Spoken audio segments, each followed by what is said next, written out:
Les années 1960 ont révolutionné le cinéma de science-fiction, repoussant les frontières avec des effets novateurs et des concepts audacieux qui évoquaient les angoisses de la guerre froide et de la course à l'espace. Alors que 2001, L'Odyssée de l'espace et La planète des singes demeurent des classiques, des dizaines de films visionnaires de cette époque ont été oubliés par le grand public. Saviez-vous donc que, durant cette décennie, des techniques d'effets spéciaux plus innovantes ont été développées que durant les 20 années qui les précédaient? Quel chef-d'œuvre oublié de cette époque dorée pourrait même surpasser les spectacles CGI d'aujourd'hui? Comptons donc 15 joyaux méconnus. Numéro 15, The Last Man on Earth, 1964, bien avant The Walking Dead ou 28 jours plus tard. Cette adaptation vraiment obsédante du roman de Richard Matheson. I Am Legend a établi le modèle des récits modernes de survie post-apocalyptique. Vincent Price incarne le docteur Robert Morgan, le seul survivant apparent d'une peste qui a transformé l'humanité en créatures semblables à des vampires qui chassent que la nuit, tandis qu'il se barricade dans sa maison fortifiée pendant l'obscurité. Filmé en noir et blanc sur place, dans l'herbe dans le pays d'Italie. Le film crée une atmosphère véritablement inquiétante et oppressante à travers ces rues abandonnées et ces paysages désolés. Le réalisateur Ubaldo Ragona saisit l'isolement écrasant de l'existence de Morgan à travers de longues séquences presque silencieuses de son quotidien. Price, souvent associé à des performances d'horreur plus théâtrales, offre une interprétation remarquablement retenue et mesurée d'un homme qui s'accroche à sa raison. Par un rituel rigoureux, ce qui rend le dernier homme sur Terre supérieur au film de zombies moderne, c'est sa profondeur mentale et sa morale. Contrairement aux récits apocalyptiques contemporains qui finissent souvent en spectacle d'action, ce film se concentre sur l'état mental de Morgan et sur les questions existentielles. Sa situation fait monter le troisième acte. La révélation que certaines victimes de la peste ont trouvé des moyens de gérer leur état change le récit. Le film se transforme en une méditation sur la perspective et la monstruosité. Son influence ne peut être surestimée. Malgré 2 remakes à gros budget mettant en vedette Charlton Heston et Will Smith, aucun n'a réussi à capturer le poids philosophique et la vraie désolation de cette modeste production. Ses effets pratiques spectaculaires et le tournage sur place créer une apocalypse plus convaincante que bien d'autres dans ce contexte. Des offres contemporaines récentes, bourrées d'effets spéciaux, CGI. Fahrenheit 451, le seul film en anglais de François Truffaut qui adapte le roman classique de Ray Bradbury sur un futur où les livres sont interdits et les pompiers brûlent tout ce qu'ils trouvent. Oscar Werner incarne Montag, un pompier qui commence à remettre en question son rôle après avoir rencontré Clarisse. Un professeur qui l'initie au monde de la littérature. Ce qui distingue ce film des films dystopiques des modernes, c'est le refus de Fall d'en faire trop pour expliquer sa société futuriste. Au lieu d'une exposition lourde et d'une construction du monde détaillée, il révèle progressivement cette réalité à travers des détails visuels, des téléviseurs muraux et interactifs. Consommation constante de pilules et contraste entre appartements modernes et stériles et maisons cachées remplies de livres. La cinématographie de Nicolas Roeg met en valeur des couleurs vives, forgeant un langage visuel qui porte les thèmes du film mieux que le dialogue. Le casting de Julie Christie dans des rôles doubles souligne brillamment l'exploration de la dualité et du choix.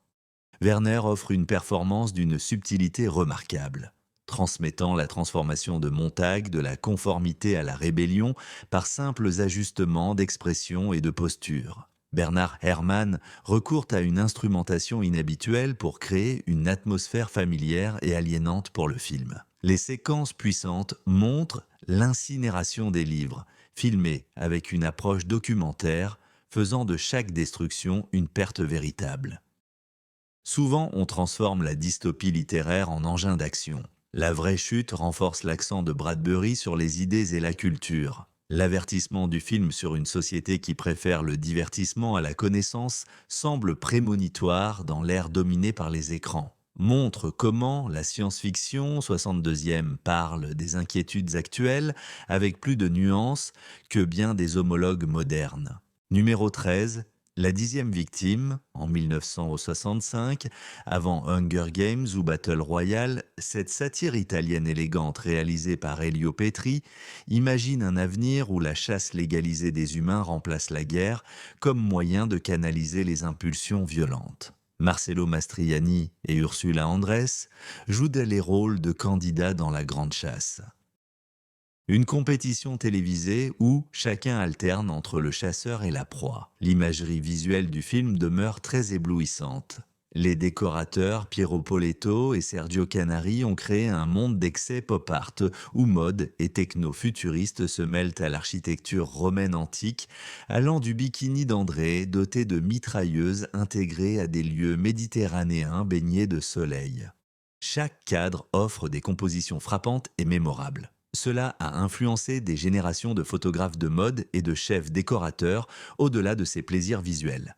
La dixième victime offre une critique sociale mordante sur la manipulation des médias et la commercialisation de la violence. Les candidats recherchent des sponsors pour leur meurtre dans le cadre d'un assassinat planifié conçu pour promouvoir les produits d'une entreprise de thé.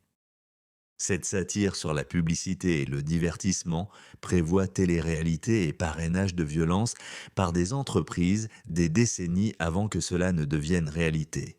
Nino Oliviero et Piero PS, Jazzy Score complètent la musique du film. Ton ludique mais inquiétant, la cinématographie de Gianni Di Vincenzo utilise un contraste saisissant et des angles inhabituels pour souligner l'artificialité du cadre moral de ce monde où les films dystopiques se prennent trop au sérieux. La dixième victime adopte un ton résolument noir et comique qui rend sa critique sociale plus efficace. Son influence se retrouve dans tout, depuis la franchise Austin Powers jusqu'à The Running Man et Death Race 2000. Pourtant, peu de films ont égalé son équilibre parfait entre style, humour et substance. Le réalisateur Petri crée un monde à la fois séduisant et horrifiant. Numéro 12, Voyage vers l'autre côté du soleil. 1969, sorti aussi sous le titre Doppelganger. Cette production britannique signée Jerry et Sylvia Anderson allie science-fiction dure et concept qui perturbe-t-il l'esprit. L'histoire suit un astronaute qui va vers une planète récemment découverte située à l'opposé du Soleil où il s'écrase et découvre ce qui semble être la Terre.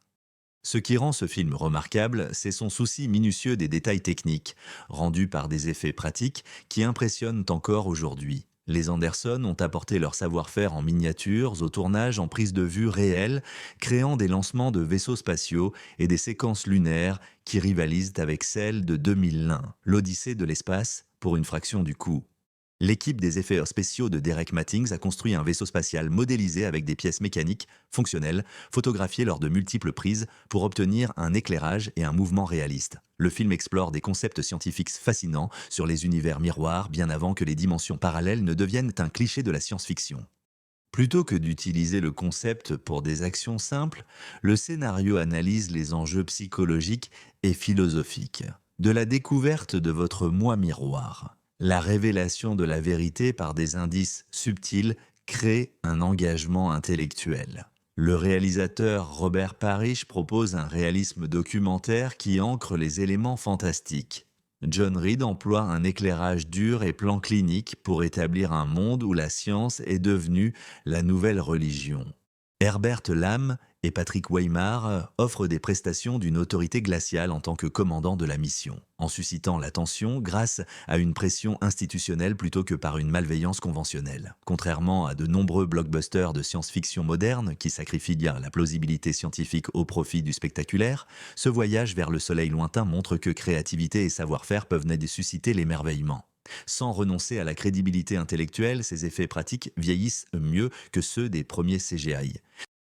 Prouver que les miniatures physiques créent souvent des séquences spatiales plus convaincantes que les raccourcis numériques. Numéro 11, Les premiers hommes sur la Lune, 1964. Cette adaptation du roman de H.G. Wells mêle la romance scientifique victorienne à des effets spéciaux de pointe réalisés par Ray Harryhausen. L'histoire suit une expédition des Nations Unies vers la Lune, dans les 1960 secondes, qui révèle des preuves d'une visite passée en 1899, menant à l'histoire de l'inventeur excentrique Joseph Caveau, Lionel Jeffries, et son matériel anti-gravité qui a permis le premier voyage sur la Lune. Ce film se distingue de la SF moderne par son équilibre entre émerveillement et terreur. Le cinéaste Nathan Duran crée un paysage lunaire d'une beauté extraterrestre. Des formations cristallines et cavernes vastes donnent une impression extraterrestre, loin d'être un simple décor. Les sélénites insectoïdes de Harryhausen restent parmi les plus marquants du cinéma. Les prestations subliment un matériel qui aurait été une aventure juvénile. Jeff apporte chaleur et excentricité à la grotte, rendant son obsession scientifique à la fois comique et tragique. Pendant que Edward Judd et Martha Heer apportent un centre émotionnel, alors que le couple est entraîné dans l'extraordinaire voyage de la grotte, le dispositif de cadrage ajoute une réflexion poignante sur le coût humain de l'exploration. La partition orchestrale de Laurie Johnson oscille brillamment entre la grandeur victorienne et la dissonance d'un autre monde, tandis que la photographie d'animation de Wilkie Cooper s'intègre sans accroc à l'action réelle avec les créations de Ray Harryhausen. Le point visuel du film crée l'impression d'échelle et de splendeur qui manque à des aventures spatiales actuelles, contrairement à des remakes qui dépouillent les histoires de leur cadre. Les premiers hommes sur la Lune préservent le cadre victorien de Wells et apportent une pertinence contemporaine par la guerre froide. Sa combinaison d'un charme d'époque et d'une véritable spéculation de science-fiction crée une expérience unique qui surpasse bien des films spatiaux modernes, techniquement supérieurs mais imaginativement limités. Numéro 10, Robinson Crusoe sur Mars. En 1964, avant que le Martien n'examine la survie sur la planète rouge, cette adaptation intelligente du roman classique de Daniel Defoe a transporté le récit du naufrage dans l'espace. Le commandant Christopher Draper est bloqué sur Mars après que des météoroïdes forcent lui et son singe à quitter leur vaisseau, l'obligeant à trouver l'oxygène et l'eau. Le film sur la planète apparemment stérile, dirigé par Byron Haskin, réalisateur de La Guerre des Mondes, obtient une verisimilitude remarquable grâce au tournage sur place dans la vallée de la mort, où les paysages impressionnent en décor naturel. Contrairement à de nombreux films contemporains sur Mars qui utilisent un étalonnage numérique pour créer un environnement orange uniforme, ce film présente des terrains divers et véritablement d'un autre monde. Ce film présente des terrains variés et véritablement d'un autre monde. La première moitié du film se concentre sur les défis scientifiques de la survie, en présentant des solutions plausibles basées sur une compréhension de Mars acquise en 1960 secondes. L'approche méthodique de Draper pour trouver des roches produisant de l'oxygène et extraire l'eau des nappes d'eau souterraines, tout en adaptant son équipement, montre une ingéniosité qui paraît méritée plutôt que pratique. Lorsqu'un deuxième personnage humain apparaît, le film explore les barrières de communication et l'échange culturel. La cinématographie Technoscope de Winton Oak prend la désolation et la beauté du paysage martien, tandis que la musique électronique de Van Cleef crée une atmosphère étrange, sans cliché de science-fiction. Les effets spéciaux obtiennent des résultats remarquables grâce à des techniques pratiques telles que la perspective et la photographie par slit-scan.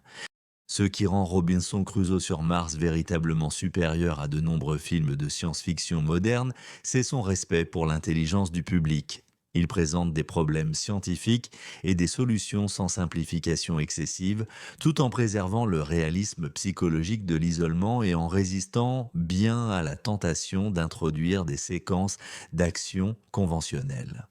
Numéro 9, ces maudits du film, Hammer de 1963, sont principalement connus et largement appréciés pour leur horreur gothique caractéristique. Toutefois, ce film de science-fiction réalisé par Joseph Lowe se classe parmi les productions les plus perturbantes et les plus propices à la réflexion du studio, diffusées dans la Grande-Bretagne de l'ère de la guerre froide.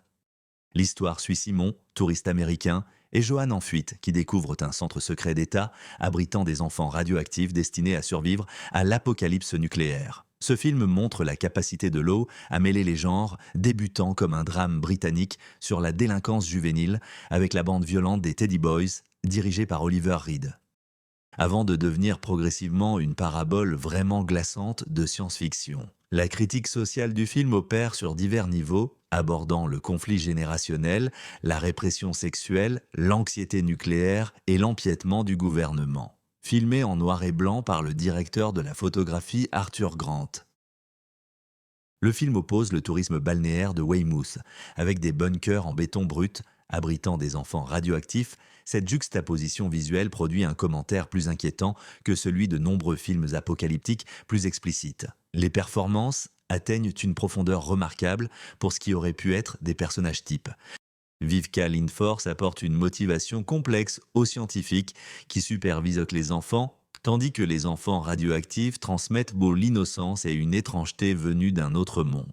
Leur cri «Help us» demeure l'un des moments les plus obsédants du cinéma de science-fiction. La musique de James Bernard utilise la dissonance et les voix d'enfants pour susciter un malaise réel, tandis que le scénario tisse plusieurs intrigues en une analyse cohérente d'une société qui se prépare à sa propre destruction.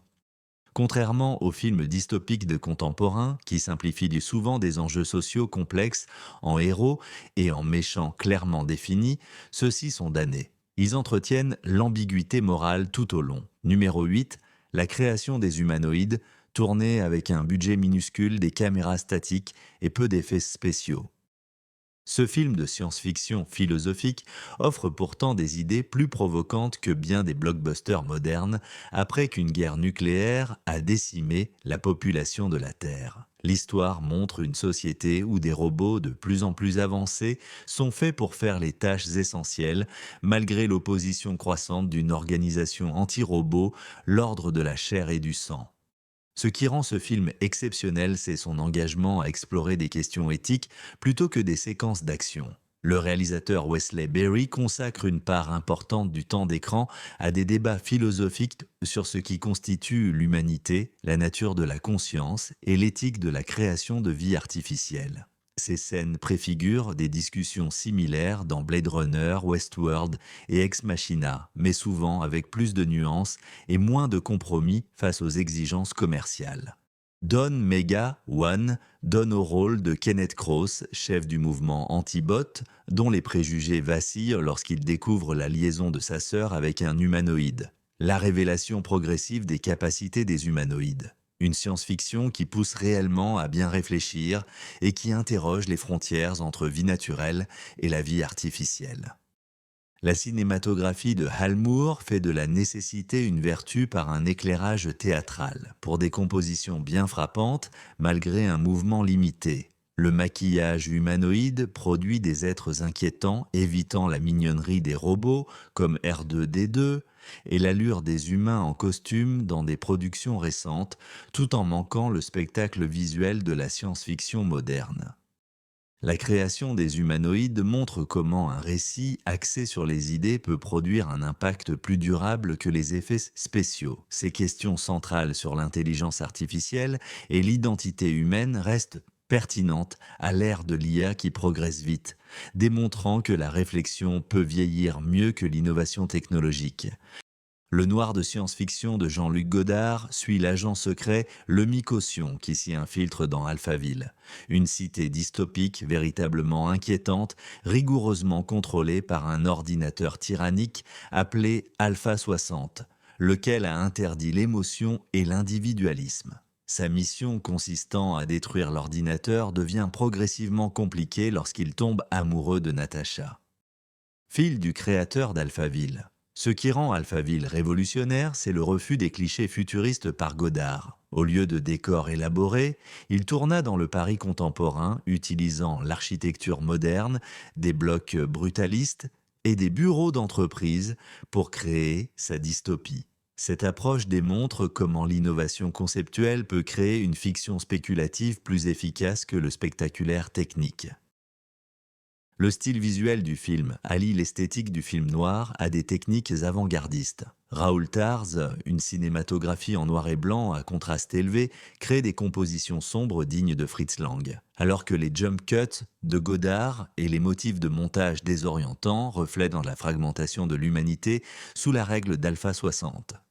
L'ordinateur lui-même n'est représenté que par une lumière qui pulse et une voix gutturale, en créant une présence plus inquiétante que des vilains d'IA élaborés visuellement. Constantine, reprenant son personnage de détective français populaire, laissez-moi prévenir. Le placer dans un contexte de science-fiction donne au rôle d'homme un charisme dur et fait entrer une passion humaine dans une société stérile. Corina donne une performance subtile, femme programmée pour servir le système, qui s'éveille peu à peu à l'émotion par la poésie et l'amour. Les séquences fortes du film présentent le dictionnaire des mots interdits qu'Alpha 60 a éliminé du langage acceptable.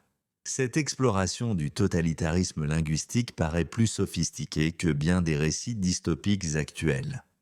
Examinons comment le contrôle du langage dirige mieux la pensée que la contrainte physique.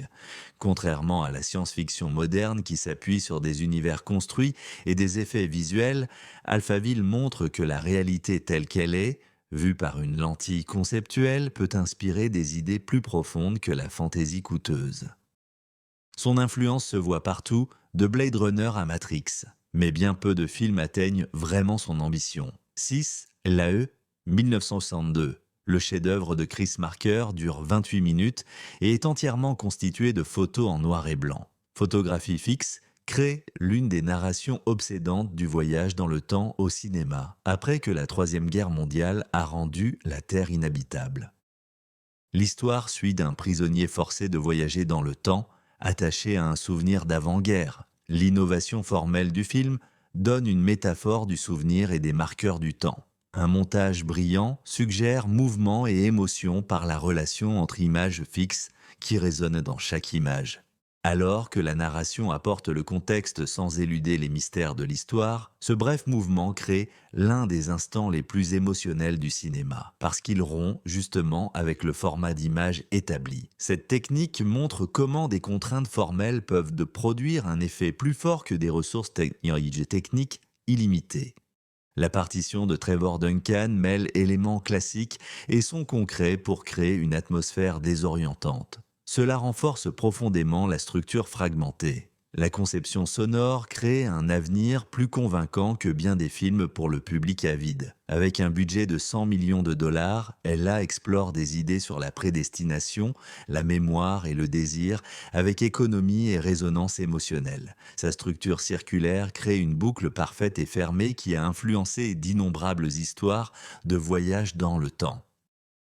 Le concept élargi des marqueurs de Terry Gilliam dans 12 Monkeys a été porté sur grand écran, mais la puissance concentrée de l'original demeure inégalée malgré sa brièveté et sa simplicité technique. Leigh montre comment l'ambition et l'innovation peuvent créer une SF qui résonne plus profondément que le spectaculaire, mais des films actuels intellectuellement limités. Son exploration du temps, de la mémoire et du destin continue d'influencer les cinéastes de tous les genres. Number 5, The Day the Earth Caught Fire. En 1961, le film Catastrophe, au style documentaire de Val Guest, suit le journaliste Peter Denning alors qu'il enquête sur des perturbations météorologiques mondiales et finit par révéler la vérité. Des essais nucléaires simultanés des États-Unis et de l'Union soviétique ont fait vaciller la Terre hors de son axe et l'ont envoyée en spirale vers le Soleil. Le film retrace à la fois la crise mondiale et cherche sa rédemption personnelle, alors qu'il collabore avec la météorologue Jenny Craig pour révéler la vérité au public. Qu'est-ce qui distingue ce film des films de catastrophe modernes ? L'approche journalistique d'Apocalypse Shot est-elle nette et réaliste, bien sûr? Avec un tournage important sur place à Londres, le film crée la vérisimilitude, bien réelle. Grâce à sa description précise des journaux et de la météorologie, à de vrais lieux de Fleet Street et à des plateaux de rédaction convaincants, les éléments fantastiques s'ancrent dans une réalité reconnaissable.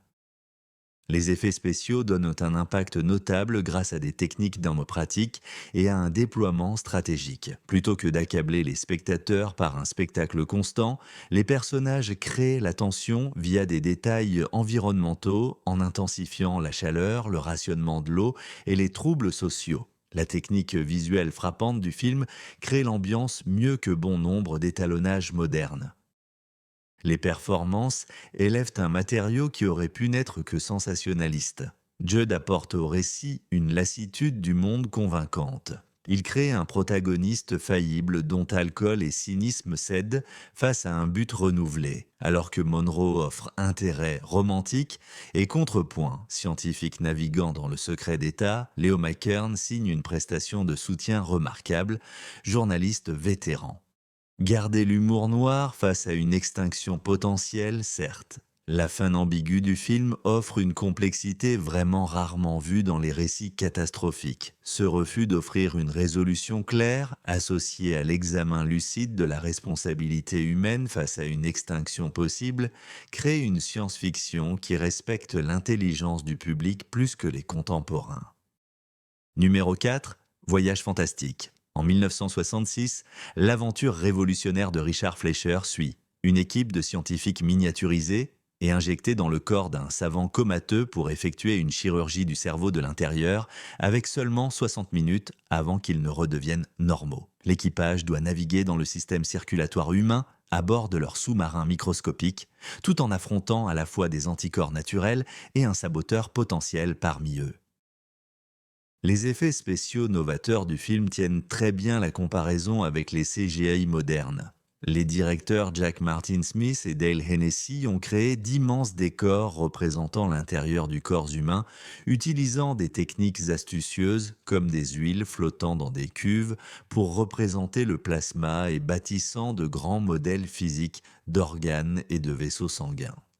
Ces environnements tangibles créent une impression de présence physique authentique que bon nombre de créations numériques ne possèdent pas. La cinématographie d'Ernest Laszlo utilise des couleurs vives et des perspectives inhabituelles pour transformer la biologie humaine en paysage surréaliste, alors que la partition de Leonard Rosenman crée une ambiance atmosphérique qui renforce l'émerveillement et le danger de cette exploration de l'espace intérieur.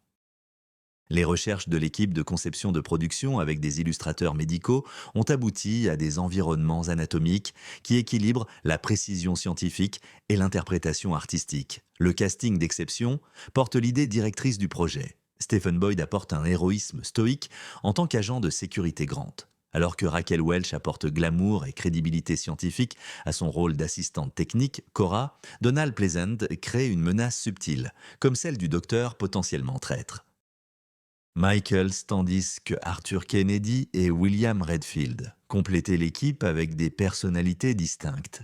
La prestation d'Edmund O'Brien dans le rôle du général Carter ancre les éléments fantastiques par son approche militaire. Ce qui rend le voyage fantastique supérieur à bien des films de science-fiction modernes, c'est son effort pour rendre les concepts scientifiques compréhensibles et visuels, plutôt que d'utiliser le jargon comme décor technologique. Le film s'intéresse vraiment à expliquer les processus biologiques et voit un potentiel dramatique dans des défis scientifiques tels que naviguer dans les globules blancs ou survivre à un arrêt cardiaque. Le résultat est un spectacle qui respecte l'intelligence du public et offre des visuels spectaculaires qui inspirent encore les cinéastes des décennies plus tard. 3 secondes. En 1966, le chef-d'œuvre paranoïaque de John Frankenheimer suit Arthur Hamilton. Un banquier mécontent à qui l'on offre une chance de recommencer une vie nouvelle par le biais d'une organisation mystérieuse appelée la Compagnie. Après avoir simulé sa mort, il reçoit un nouveau visage et une nouvelle identité en tant que Tony Wilson, un artiste à succès vivant à Malibu. Pourtant, sa renaissance s'avère psychologiquement plus complexe que prévu, menant à une descente dans la désillusion et l'horreur. Ce qui rend ces secondes remarquables, c'est le directeur de la photographie James Wong Howe. Photo-expressionniste en noir et blanc, utilise des objectifs grand angle déformants, des perspectives désorientantes et des compositions plongées dans l'ombre pour créer un vrai malaise psychologique. La séquence d'ouverture crée une horreur corporelle plus forte par la suggestion que le gore explicite de films modernes. Rock Hudson offre la meilleure performance dramatique de sa carrière dans le rôle de Hamilton renaissant, divisé par Wilson, capturant l'angoisse sourde d'un homme qui découvre que la transformation physique ne peut effacer le vide intérieur. Le casting de Hudson confère un sous-texte poignant à son rôle d'un homme qui tente de vivre comme autrui. La partition moderniste de Jerry Goldsmith renforce l'atmosphère du film avec une terreur qui s'insinue. Or, le scénario de Lewis John Carlinoz offre une structure en 3 actes retraçant le parcours de Hamilton depuis son insatisfaction. À travers une libération apparente jusqu'à l'horreur ultime, la séquence de vendange offre une libération momentanée avant que les murs ne se referment à nouveau. Second maintient une ambiguïté morale et philosophique tout au long de l'intrigue. La société n'est pas présentée comme simplement maléfique, mais répond à une véritable demande du marché pour échapper à la conformité. Le film condamne le matérialisme vide et les solutions à la crise de la quarantaine. Cela rend son exploration de l'identité et d'un mode de vie authentique encore plus pertinente aujourd'hui, plus sophistiquée que bon nombre de récits contemporains qui couvrent un territoire tout à fait similaire. Numéro 2, Équateur, Masse et le Puits, 1967, sorti en Amérique sous le titre 5 Million Years to Earth. Cette production des Hammer Films représente l'apogée de la série Quatermass créée par Nigel Kennell. Lorsque des ouvriers chargés d'étendre le London Underground découvrent des fossiles apparents et un objet venu d'un autre monde, le scientifique Bernard Quatermass enquête, révélant progressivement des preuves que des visiteurs extraterrestres ont influencé l'évolution humaine et implanté des capacités psychiques qui se manifestent encore sous forme de mémoire raciale. Ce qui rend ce film remarquable, c'est la façon dont il construit son postulat fantastique par une enquête scientifique. Plutôt que par le spectacle, le réalisateur Roy Ward Baker crée une tension croissante par le dévoilement graduel des preuves, chaque découverte conduisant à la révélation suivante. Cette approche crée une inquiétude plus authentique que bien des productions axées sur les effets.